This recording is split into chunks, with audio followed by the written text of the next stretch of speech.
Hey everyone, this is Chandni Nani and I welcome you all to Magnet Brains Hindi, एक ऐसा channel जहां आपको मिलती है हिंदी मीडियम से रिलेटेड पूरे कोर्स की प्रेपरेशन की वीडियोस बिल्कुल फ्री ऑफ कॉस्ट। यानी कि ऐसा बिल्कुल भी नहीं है कि आप एक दो वीडियोस देखेंगे उसके बाद आपको बाकी के कोर्स को प्रिपेयर करने के लिए कोई पेमेंट करनी है या कोई कोर्स परचेज करना है, ऐसा बिल्कुल भी नहीं है। आपको सब कुछ बिना किसी पैसे के यानी बिल्कुल मुफ्त मिलता है और साथ ही साथ सब कुछ होता है बहुत ही बेहतरीन कंटेंट का, ताकि आप अपनी प्रेपरेशन अपने घर पे बैठकर 24/7 बिना किसी रुकावट के कर सकें। एंड या इससे क्या होगा, आप अपने एग्जाम्स में रॉक कर पाओगे। साथ ही साथ अगर आप इंग्लिश मीडियम से रिलेटेड कोई टॉपिक पढ़ना चाहते हो, आप अपनी इंग्लिश बेहतर करना चाहते हो, स्पोकन इंग्लिश का कोर्स चाहते हो या एनटीएससी ओलंपियाड जैसे एग्जाम्स की भी प्रेपरेशन करना चाहते हो, आपके पास ऑप्शन है मैग्नेट ब्रेन्स विजिट करने का, जहां पर आप ये सारे कोर्सेज पढ़ सकते हैं। अब ये सारी चीज़ें कैसे पढ़नी है, ऑब्वियसली आपके पास अगर वीडियोस हों आपके सामने तो आप देख लेंगे, बट ये वीडियोस अगर आपके सामने प्रॉपरली अरेंज्ड हों तो आप क्लिक कर कर फटाफट से वीडियोस से पढ़ सकते हो, राइट। अब ये सब चीज़ें कैसे होंगी, तो आपको विजिट करनी है मैग्नेट ब्रेन्स की वेबसाइट। कैसे विजिट करते हैं वेबसाइट सब कुछ बताऊंगी मैं आपको, बट इस वीडियो के अंत में अभी के लिए हम स्टार्ट कर सकते हैं आज के चैप्टर का डिस्कशन। और वो क्या होने वाला है भाई, 2 स्टोरीज अबाउट फ्लाइंग जो चैप्टर है इसे हम ऑलरेडी पढ़ चुके हैं, यानी हमने इसकी पहली स्टोरी का detail explanation, question answer, summary, complete chapter revision सब देख लिया है। साथ ही साथ ब्लैक एरोप्लेन जो इसका दूसरा स्टोरी है, ठीक है, 2 स्टोरीज दी हुई है, तो 2 स्टोरीज यानी क्या 2 स्टोरीज है इसमें। जो दूसरी कहानी है वो है ब्लैक एरोप्लेन, तो ये जो कहानी है इसका भी डिटेल एक्सप्लेनेशन, क्वेश्चन आंसर और समरी मैं आपको ऑलरेडी करा चुकी हूँ। बट अगर आपको इसका कंप्लीट चैप्टर रिवीजन देखना है यानी 1 शॉट रिवीजन देखना है तो आप बिल्कुल सही वीडियो देख रहे हो, जहां आपको कंप्लीट चैप्टर रिवीजन मिलता है चैप्टर ब्लैक एरोप्लेन का। तो फटाफट से हम स्टार्ट करते हैं इसके बेसिक इंट्रोडक्शन के साथ। क्या है ये ब्लैक एरोप्लेन, क्योंकि एरोप्लेन ब्लैक हमने कभी देखा नहीं है, राइट। और क्या कहानी है, क्या सीखने को मिलता है, वो सब आपको पता चलेगा इस पर्टिकुलर स्टोरी से। डन, ऑलराइट, चलिए। तो सबसे पहली बात तो कौन है इसके लेखक, ऑथर कौन है, फ्रेडरिक फॉर्सिथ। फ्रेडरिक फॉर्सिथ ने ये कहानी लिखी है अ मिस्टीरियस स्टोरी। सबसे पहली बात, ये कहानी बहुत ही रहस्यमयी है, मिस्टीरियस है, यानी आपको पता ही नहीं चलेगा कि ये क्या हुआ, कौन था वो जिसके बारे में आखिरी में आपके सामने एक प्रश्न रखा जाएगा। आप खुद भी नहीं सोच पाएंगे कि मतलब ये हुआ क्या। आपके दिमाग में कई चीज़ें आएंगी कि ऐसा भी हो सकता है, ऐसा भी हो सकता है, बट एग्जैक्टली आंसर आपको नहीं मिलेगा, क्योंकि ये एक रहस्यमयी कहानी है, यानी कि एक रहस्य, एक मिस्टीरियस स्टोरी है। Clear, alright. The moon was coming up in the east. कहानी स्टार्ट होती कहाँ से, the moon was coming up in the east, east direction में चंद्रमा दिख रहा था। Stars were shining in the clear sky, पूरा आसमान साफ था, बिल्कुल क्लियर, और वहां पे तारे जो हैं वो शाइन कर रहे थे, टिमटिमा रहे थे। No cloud in the sky, एक भी बादल नहीं था आसमान में, यानी कि एक एरोप्लेन उड़ाने के लिए बेस्ट वेदर था। कोई भी तूफान नहीं, कोई बादल नहीं, बिल्कुल साफ आसमान, तारे चमचमा रहे हैं। सो इस तरीके से बढ़िया सा एक वेदर है, एक बढ़िया सा मौसम है, जिसमें किसी की फ्लाइट उड़ाने में किसी पायलट को प्रॉब्लम नहीं होगी। तो इसीलिए आपको ये वेदर क्लियर किया है, क्योंकि आगे जाके ना बहुत बड़ा तूफान आएगा स्टोरी में। तो वो तूफान कैसे आ गया, तो भाई पहले नहीं था ऐसा कुछ, तो इसीलिए पायलट लेके गए अपने एरोप्लेन को, बाद में जो चीजें हैं वो एकदम से हुई। क्लियर, ऑलराइट, चलिए। सो लेखक है फ्रेडरिक फॉर्सिथ। एक रहस्यमयी कहानी है black aeroplane.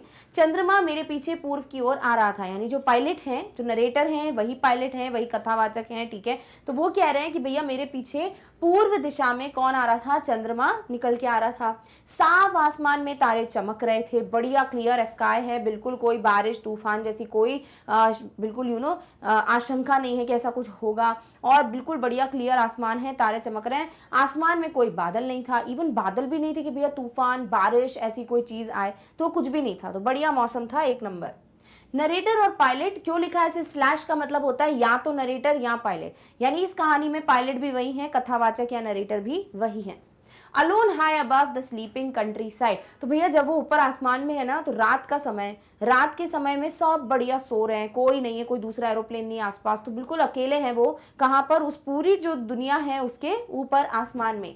Was flying old Dakota DS-088 aeroplane, ये ध्यान में रखना है, ये कौन सा एरोप्लेन उड़ा रहे हैं, एक एरोप्लेन है जिसका नाम है ओल्ड डकोटा DS-088। ओल्ड मतलब हो सकता है बहुत टाइम से चल रहा है वो एरोप्लेन, इसलिए ओल्ड कहा है, और DS-088 उसका कोड है। Over France back to England, और वो फ्रांस के ऊपर लेके जा रहे हैं, फ्रांस से ले जा रहे हैं अपनी फ्लाइट, और कहाँ जा रहे हैं, इंग्लैंड जा रहे हैं। Dreaming of the holiday, looking forward to being with his family, और इंग्लैंड में उनका परिवार है तो वो बहुत खुश हैं, वो अपनी छुट्टियों के बारे में ही सपने देख रहे हैं कि वो अब जाएंगे इंग्लैंड और अपनी जो परिवार है, अपनी फैमिली है, उससे मिलेंगे, तो बड़े एक्साइटेड हैं वो इन छुट्टियों के लिए। Done, okay. सबसे पहले मीनिंग देखते हैं कंट्री साइड का। The land and scenery of a rural area, मतलब एक ग्राम क्षेत्र, जो पूरा नीचे ग्राम क्षेत्र है, जो बिल्कुल बढ़िया, जो दुनिया सो रही है, तो वहां पर वो बिल्कुल ऊपर अपने एरोप्लेन में है, ऑल अलोन, अकेले, और बड़े खुश हैं क्योंकि अपने परिवार से मिलने वाले हैं। Done, okay. कथावाचक या पायलट आप जो कहना चाहें, सोए हुए ग्रामीण इलाके से बिल्कुल ऊपर अकेले रहकर खुश थे। अपने पुराने डकोटा DS-088 हवाई जहाज को फ्रांस के ऊपर से वापस इंग्लैंड ले जा रहे थे, छुट्टी का सपना देख रहे थे, अपने परिवार के साथ रहने के लिए बड़े उत्सुक थे। तो बहुत उत्सुक हैं, बहुत एक्साइटेड हैं कि अपने परिवार से मिलने वाले हैं। कौन से एरोप्लेन को उड़ा रहे हैं, जो पुराना डाकोटा DS-088 है। क्लियर, ऑलराइट, चलिए। टाइम था 1:30 इन द मॉर्निंग। जैसे ही उन्होंने अपनी घड़ी में देखा तो सुबह के 1:30 बज रहे हैं, 1:30 बज रहा है।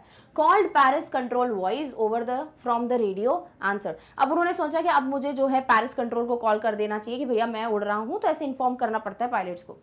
The radio answered ought to turn 12 degrees west now 088। तो इन्होंने बोला कि भैया ओल्ड डकोटा DS-088 में उड़ चुका हूँ, ओवर। तो वो वहां से बोलते हैं कि अब आपको 12 डिग्री वेस्ट की तरफ मुड़ना है। वहां से वो रिप्लाई करते हैं, आपको 12 डिग्री वेस्ट की तरफ मुड़ना है। और DS-088 क्यों बोल रहे हैं, मतलब उसी एरोप्लेन के लिए वो ये संदेश दे रहे हैं। Check the map and the compass, एकदम से जो पूरा मैप है वो चेक करते हैं पायलट, कंपस चेक करते हैं ताकि वो देख पाए कि सब कुछ सही है कि नहीं। तो वो फटाफट से मैप वगैरह चेक कर लेते हैं कि सही डायरेक्शन में जा रहे हैं कि नहीं। कंपस देख लेते हैं ताकि वो डायरेक्शन देखें वेस्ट का 12 डिग्री, तो फिर वो मूव कर सके। Switched over to second and last fuel tank. DS-088 में 2 फ्यूल टैंक्स हैं, ठीक है। अभी ये ईंधन का जो टैंक है पहला, वो खत्म हो चुका है और उन्होंने भरा भी नहीं, इतने एक्साइटेड है कि उन्होंने सोचा ही नहीं कि मैं पूरा टैंक करके चलूं, नहीं। दूसरा और अंतिम फ्यूल टैंक था जो उन्होंने अब स्विच कर दिया था, यानी अब उतना ही फ्यूल बचा है जितना उस टैंक में, और वो फिर 12 डिग्री की तरफ अपना एरोप्लेन मोड़ लेंगे। Clear, alright.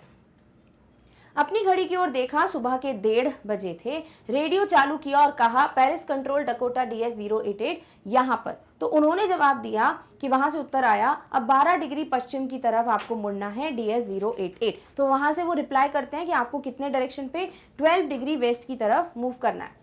मानचित्र और कंपास की जांच की, दूसरे और अंतिम ईंधन टैंक पर स्विच किया। तो उन्होंने एक मैप देखा, ठीक है मैं कहाँ जा रहा हूँ, उन्होंने कंपास देखा डायरेक्शन के लिए। फिर उसके बाद उन्होंने क्या किया, अपने उस एरोप्लेन का दूसरा और जो अंतिम ईंधन टैंक था उस पर स्विच कर दिया। Clear, okay. Thinking about good big English breakfast, Paris was about 150 kilometers behind the narrator. Saw the huge storm clouds. अब वो बहुत खुश हैं, वो सिर्फ सोच रहे हैं अपने परिवार से मिलने के लिए, अपना जो इंग्लैंड में जो ब्रेकफास्ट होता है उसे कहते हैं इंग्लिश ब्रेकफास्ट, ठीक है, जो नाश्ता होता है वो सोच रहे हैं। और फिर एकदम से अभी वो इतनी दूर आ गए कि पेरिस उनसे 150 किलोमीटर पीछे छूट चुका है, यानी कि वो पेरिस से 150 किलोमीटर आगे की तरफ उड़ान भर चुके हैं। Saw the huge storm clouds, और इस 150 किलोमीटर जैसे ही वो आगे पहुंचते हैं उनके सामने बहुत ही बड़े काले बादल उनको दिखते हैं, जो तूफानी बादल हैं। लुक्ड लाइक ब्लैक माउंटेन्स, और ये जो तूफान भरे बादल थे वो ऐसे दिख रहे थे जैसे कि बहुत बड़े काले कलर के पर्वत जो हैं, माउंटेन्स जो हैं, वो उनके सामने खड़े हों। Could not fly up and over them, इतना भी रिस्क नहीं ले सकते थे कि वो बिल्कुल उसमें चले जाए तूफान में या उसके ऊपर से उड़ान भर लें, ऐसा पॉसिबल नहीं था। Did not have enough fuel to fly around them to the north और साउथ, ना ही इतना ईंधन था। भैया लास्ट टैंक पे स्विच किया, पहला टैंक भर के आए नहीं, तो इतना ईंधन भी नहीं, इतना फ्यूल भी नहीं कि वो आसपास घूमते रहे, जैसे ही वो खत्म हो जाए या स्टॉर्म क्लाउड हट जाए तो वो आगे बढ़ जाए। और to go back to Paris, बस एक ही रास्ता था कि वो 150 किलोमीटर की जो जर्नी करके आए वापस से पेरिस चले जाए। अगर वो वापस चले जाते हैं तो वो बच जाएंगे, बाकी हर चीज में खतरा है। Clear, okay. नाश्ते के लिए समय पर पहुंच जाऊंगा, और वो यही सोच रहे थे, एक अच्छा बड़ा अंग्रेजी नाश्ता, यानी कि जो इंग्लिश ब्रेकफास्ट है उसी के बारे में सोच रहे हैं कि अब वो इंग्लिश ब्रेकफास्ट कर पाएंगे। पेरिस कथाकार से लगभग 150 किलोमीटर पीछे था। विशाल तूफानी बादलों को उन्होंने देखा, काले पहाड़ों की तरह वो लग रहे थे। उनके ऊपर नहीं उड़ सकते थे और उनके चारों ओर उत्तर या दक्षिण में उड़ने के लिए पर्याप्त ईंधन भी नहीं था। पेरिस वापस जाना चाहिए, यही उनके दिमाग में आया। यानी कि अभी भी उनके पास वक्त है सही डिसीजन लेने का। पहले तो गलत डिसीजन लिया, पूरा फुल टैंक नहीं किया, वो होता तो शायद आसपास घूम लेते, तो पहली गलती चलो ठीक कोई बात नहीं। बट अब तूफानी बादल दिख रहे हैं तो ना उनमें जाना है, ना ऊपर से उड़ना है, ना आसपास उड़ सकते हैं, तो भैया एक ही रास्ता है कि पेरिस वापस चले जाएं। अब क्या वो वही चूज करेंगे, वो पढ़ लेते हैं। वॉन्टेड टू गेट होम, भैया घर जाने की जो लालच थी ना वो दिमाग पे इतना ज्यादा असर कर चुकी थी कि वो एक बहुत गलत डिसीजन लेंगे। और वो क्या है, वांटेड ब्रेकफास्ट, कि भैया मुझे इंग्लिश ब्रेकफास्ट चाहिए, मुझे अपने परिवार से मिलना है। टुक द रिस्क, और उन्होंने ये रिस्क ले लिया। Flew old Dakota straight into the storm inside the clouds. Old aeroplane jumped and twisted in the air. उन्होंने यही किया, अपना एरोप्लेन सीधे तूफानी बादलों में ले गए, और इतना तूफान था कि टर्बुलेंस होता है, मतलब एरोप्लेन पूरा हिल जाता है, तो वो ट्विस्ट कर रहा है, बिल्कुल घूम रहा है एरोप्लेन, इतना बुरा वहां पर तूफान था। Compass was dead. अब वो कंपस चेक करते हैं कि भैया डायरेक्शन पता चल जाए, क्योंकि तूफान में कुछ दिख तो रहा नहीं है, तो कम से कम डायरेक्शन दिख जाए तो मैं चला जाऊं। भैया कंपस काम करना बंद कर चुका था। Other instruments and radio was also dead. सब चेक करते हैं, मैप डेड, कंपस डेड, सब कुछ काम करना बंद कर चुका है, फ्यूल नहीं है। फिर रेडियो पे बात करने की कोशिश करते हैं कि भैया मैं कनेक्ट कर पाऊँ जो भी सेंटर है, तो वो मेरी मदद करते हैं, बट रेडियो भी काम नहीं कर रहा था, वो भी डेड यानी कि खराब हो चुका था। घर जाना चाहते थे, अंग्रेजी नाश्ता चाहते थे, इसीलिए जोखिम उठा लिया। पुराने डकोटा को सीधे तूफान में उड़ा दिया, जो बहुत बड़ी गलती है, ऐसा नहीं करना चाहिए। जब पता है वो रिस्क है तो कुछ चीजों की लालच की वजह से आपको रिस्क नहीं लेना चाहिए। बादलों के अंदर पुराना हवाई जहाज उछलकर हवा में मुड़ गया। कंपस गोल गोल घूम रहा था, जैसे उन्होंने कंपस चेक किया तो वो गोल गोल रन कर रहा है, बट उससे कोई भी परफेक्ट डायरेक्शन पता नहीं चल रहा था। इसका मतलब कंपस खराब हो चुका है। कंपस खराब हो चुका था, वह काम नहीं कर रहा था। अन्य उपकरण भी अचानक से काम करना बंद कर चुके थे, और फिर उन्होंने रेडियो पर कनेक्ट करने की कोशिश की, तो सारे इंस्ट्रूमेंट जिससे भी उनकी मदद हो सकती थी वो सब खराब हो गए थे। तो अब वो क्या करें, है ना, अभी उनको डायरेक्शन नहीं पता चल रहा, तूफान में फंस चुके हैं। तो उन्होंने सोचा चलो ठीक है, मैं रेडियो स्टेशन से कनेक्ट करता हूँ ताकि वो मेरी मदद कर दें। रेडियो पे कनेक्ट करते हैं तो उनसे भी बात नहीं हो पाती, यानी वहां पर भी उनकी कोई मदद नहीं हो रही है। अब कुछ भी नहीं कर सकते, ले तो लिया है रिस्क, अब देखते हैं इससे बाहर आ भी पाते या नहीं, या फिर कुछ बहुत बड़ी अनहोनी हो जाएगी। Lost in the storm, saw another aeroplane, had no lights on its wings, could see the pilot's face. अब पूरी तरीके से तूफान में फंस चुके हैं, कुछ इंस्ट्रूमेंट काम नहीं कर रहा, अभी कैसे बाहर निकले। बट एकदम से एक आशा की किरण दिखती है, एक रे ऑफ होप दिखती है, और वो क्या है कि उनको एक और एरोप्लेन दिखता है अपने ही आसपास उड़ते हुए। बट एक बहुत अजीब बात थी कि उस एरोप्लेन के जो पंख हैं, जो विंग्स हैं, उस पर लाइट्स ही नहीं थी, रोशनी ही नहीं थी। और ये बहुत बड़ी बात है, क्योंकि हर एक एरोप्लेन के विंग्स पे लाइट्स होती हैं, ठीक है। तो ये उनके लिए बहुत अजीब बात थी, और वो देख पा रहे थे उस एरोप्लेन में बैठे हुए पायलट का चेहरा। He lifted one hand and waved, asked to follow him. उस एरोप्लेन के जो पायलट हैं, जिसे ब्लैक एरोप्लेन कहा है, क्यों कहा है ब्लैक एरोप्लेन? भाई उस एरोप्लेन की विंग्स में लाइट्स ही नहीं है, ठीक है, इसीलिए उसको ब्लैक एरोप्लेन का है। तो वो पायलट हाथ दिखाते हैं अब जो हमारे नरेटर है उनको, और उन्हें कहते हैं कि मेरे पीछे पीछे आओ। Turned his aeroplane slowly to the north. अब कोई रास्ता ही नहीं है, और अब ये तो पता है कि भैया अब एक ही एकमात्र रास्ता है, तो कैसे वो मना कर देते। तो वो क्या करते हैं, वो उनके पीछे पीछे जाते हैं। And he turned his aeroplane slowly to the north, और वो नॉर्थ की तरफ अपना एरोप्लेन थोड़ा टर्न करते हैं। Few left the old Dakotas last time to fly for 5 or 10 minutes more। और अब उनके पीछे पीछे जा रहे हैं, अब बिल्कुल वो आगे एरोप्लेन है। अब एक ऐसा टाइम आ गया है जहां इस एरोप्लेन में सिर्फ उतना ही फ्यूल है जो उसको 5 से 10 मिनट तक उड़ा सकता है। यानी अगर वो 10 मिनट के अंतर्गत पहुंच गए एयरपोर्ट पे तो जान बच जाएगी, अदरवाइज फ्यूल की कमी होने की वजह से ये एरोप्लेन में उनकी डेथ हो सकती है। अब देखते हैं आगे क्या होता है, क्या वो पहुंच जाएंगे 5 से 10 मिनट में, बट पहले इसको पढ़ते हैं। सो तूफान में खो गए थे, एक और हवाई जहाज देखा, उसके पंखों पर रोशनी नहीं थी, पायलट का चेहरा वे देख सकते थे। उसने एक हाथ उठाया और लहराया और उसके पीछे पीछे चलने को हमारे पायलट को कहा। अपने हवाई जहाज को धीरे धीरे उत्तर की ओर घुमाया और ये उनके पीछे पीछे चलने लगे। जैसे वो जा रहे थे वैसे वैसे ये घुमाते जा रहे थे। अब पुराने डकोटा के आखिरी टैंक में 5 या 10 मिनट और उड़ान भरने के लिए पर्याप्त ईंधन था। यानी 5 से 10 मिनट डिसाइड करेंगे कि अब इनका आगे क्या होने वाला है, वेदर ये सेफली पहुंच पाएंगे या फिर नहीं। Clear? Okay. Suddenly saw 2 long straight lines of lights in front was a runway. The sky was empty. Black aeroplane was gone. एकदम से अपने एरोप्लेन के सामने वो 2 लाइट्स की लाइन देख पा रहे थे। अगर आपने कभी फ्लाइट से ट्रैवल किया है तो आपको पता होना चाहिए कि रनवे पे ना बिल्कुल लेफ्ट और बिल्कुल राइट में बाउंड्री में क्या होती है, लाइट्स की लाइन लगी होती है ताकि क्लियर रहे कि भैया ये रास्ता है रनवे का। तो फाइनली वो पायलट देख लेते हैं रनवे यानी कि एयरपोर्ट पहुंच गए और अब वो बिल्कुल सेफ थे। और जैसे ही वो आसपास देखते हैं तो उनको क्या दिखता है कि पूरा आसमान खाली है और वो ब्लैक एरोप्लेन तो है ही नहीं जो इनको यहाँ तक इतना सेफली लेकर आया। Landed, was not sorry to walk away from the old Dakota near the control tower. Finally वो रनवे पे अपना एयरप्लेन जो है उसको लैंड करते हैं और उसको अपनी सही पोजीशन पे ना रखकर क्या करते हैं ना, उस एरोप्लेन को वहीं छोड़कर सीधे चले जाते हैं कहां पर, कंट्रोल टावर पे, क्योंकि उनको वहां से कुछ पूछना है। तो उनको बिल्कुल बुरा नहीं लग रहा है कि वो अपनी ड्यूटी पूरी करके नहीं जा रहे, एयरप्लेन को अपनी जगह पे रख के नहीं जा रहे, क्योंकि उनके लिए अभी एक और जरूरी काम है, और वो क्या था, ब्लैक एरोप्लेन के पायलट को ढूंढना और उसको थैंक यू बोलना। क्लियर? ओके। अचानक सामने रोशनी की दो लंबी सीधी रेखाएं देखी। एक रनवे था, आसमान बिल्कुल खाली था, काला हवाई जहाज वहां से चला गया था। उतरे और पुराने डकोटा को बिना उसके स्थान पर रखकर नियंत्रण टावर के पास गए, और वहां जाने के लिए उनको कोई मलाल नहीं था कि वो अपना एरोप्लेन जो है कहीं दूसरी जगह पर छोड़कर जा रहे हैं और उसे सही जगह पर रखकर या लैंड कर नहीं जा रहे। Clear? Okay. Went asked a woman in the control center, pilot of black aeroplane wanted to say thank you। और एकदम से ये जाते हैं कंट्रोल टावर में, वहां पर एक लेडी बैठी है और उस लेडी से पूछते हैं कि भैया मुझे एक ब्लैक एरोप्लेन के पायलट है, बता दो वो कौन है, मुझे उनको थैंक यू बोलना है, क्योंकि ऑब्वियसली उन्हीं की वजह से इनकी जान बची थी। Told no other aeroplanes were flying that night. और वो लेडी शॉक्ड हो जाती है, एकदम से उनको हंसी आ जाती है और वो बोलती हैं कि हैं ब्लैक एरोप्लेन, कोई दूसरा एरोप्लेन था ही नहीं, सिर्फ आपका एयरप्लेन था जो उस आसमान में उड़ रहा था। Narrators only one seen on the radar. और जो रेडार होता है जिसपे पॉइंट्स लग जाते हैं कि भैया कहाँ कहाँ कौन सा एरोप्लेन फ्लाई कर रहा है, उस पर भी सिर्फ एक ही एयरप्लेन स्पॉट हुआ था, और वो किसका था, पायलट या हमारे नरेटर का। तो ये बहुत शॉकिंग न्यूज थी कि भैया वो ब्लैक एरोप्लेन जब उड़ ही नहीं रहा था आसमान में, तो वो कौन था जो इनको सेफली यहाँ तक लेकर आया। और इसीलिए कहा गया है कि ये क्या है, एक मिस्टीरियस, एक रहस्यमयी कहानी। क्लियर? ओके। गए कंट्रोल सेंटर में एक महिला से पूछा, काले हवाई जहाज के पायलट कौन है, मुझे उनको धन्यवाद कहना है। बताया उस रात कोई और हवाई जहाज नहीं उड़ रहा था, रात को कोई और अन्य हवाई जहाज था ही नहीं, केवल कथावाचक का ही हवाई जहाज था जिसे वे रेडार पर देख सकती थी। यानी रेडार पर सिर्फ एक ही एरोप्लेन दिख रहा था और वो था हमारे पायलट का, और इसके अलावा और कोई था ही नहीं। तो इसीलिए बड़ी शॉकिंग न्यूज थी कि भैया वो ब्लैक एरोप्लेन फिर कौन सा था। क्लियर? ऑलराइट। तो मैसेज ऑफ द स्टोरी, यानी इस तरीके से आपकी स्टोरी खत्म। यस, स्टोरी खत्म।